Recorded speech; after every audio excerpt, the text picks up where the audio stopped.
বিশ্ব ইজতেমার আগে আগামী ২০ ডিসেম্বর থেকে ৫ দিনের জোর ইজতেমায় বাধা প্রদান না করা এবং যে কোনো প্রকার সহিংসতা এড়ানোর লক্ষ্যে বিশ্ব ইজতেমার মাওলানা জুবায়ের ও তার অনুসারীদের উদ্দেশ্যে খোলা চিঠি দিয়েছেন সাদপন্থী মাওলানা সৈয়দ ওয়াসিফ ইসলাম।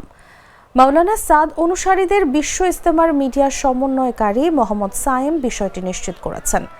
সোমবার লেখা চিঠিতে মাওলানা সৈয়দ ওয়াসিফ ইসলাম উল্লেখ করেন, প্রতিবারের মতো এবারও আপনাকে খোলা চিঠি দিয়ে যাবতীয় সংঘর্ষ এড়ানোর আহ্বান করছি, আর এটাকে আমরা নবয়তি জিম্মাদারির অংশ ও ইতমামে হুজ্জত মনে করছি।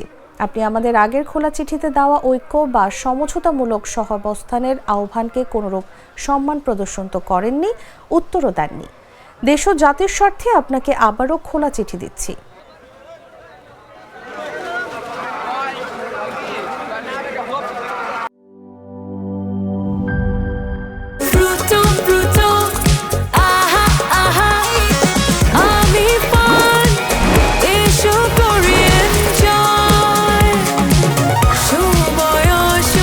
প্রাণ ফ্রুটো, সময় অসময় ফ্রুটোময়।